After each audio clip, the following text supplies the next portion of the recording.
Собранискиот спикер Гаши ја назначи неговата сопартијка од Вреди и Мрлие Сали Фетај за наследничка на Илире Даути во Комисијата за социјална политика, а таа уште на првото председавање одби да го деблокира Законот за права на бранителите и покрај тоа што од СДСМ повторно побараа дополнување на дневниот ред со овој предлог закон.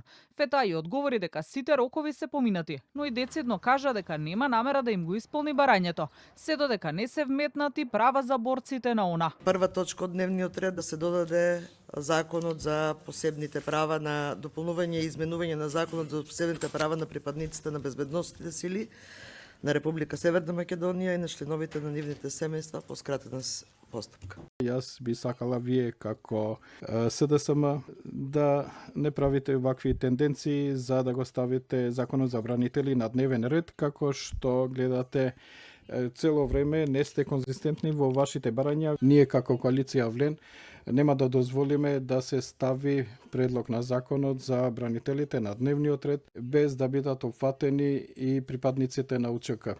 Мислам дека секоја дебата после ова не е потребна. Фетај не дозволи повеќе да се дискутира, иако имаше и други пратеници кои побараа збор на комисиската седница. Рече дека е назначена за председавач од спикерот Гаши само за да ја продолжи процедурата за Законот за пензиско и инвалидско осигурување, кој одамна чека на дневен ред, а потоа очекувала на председателската позиција да се врати Илире Даути. Според джентламенскиот договор меѓу пратеничките групи, ова председателско место припаѓа на опозицијскиот Европски фронт, но откако беше изгласана на интерпелацијата за Даути и таа самата поднесе оставка од позицијата. Спикерот Гаши кажа дека има деловничка можност да назначи друг пратеник да раководи соседниците.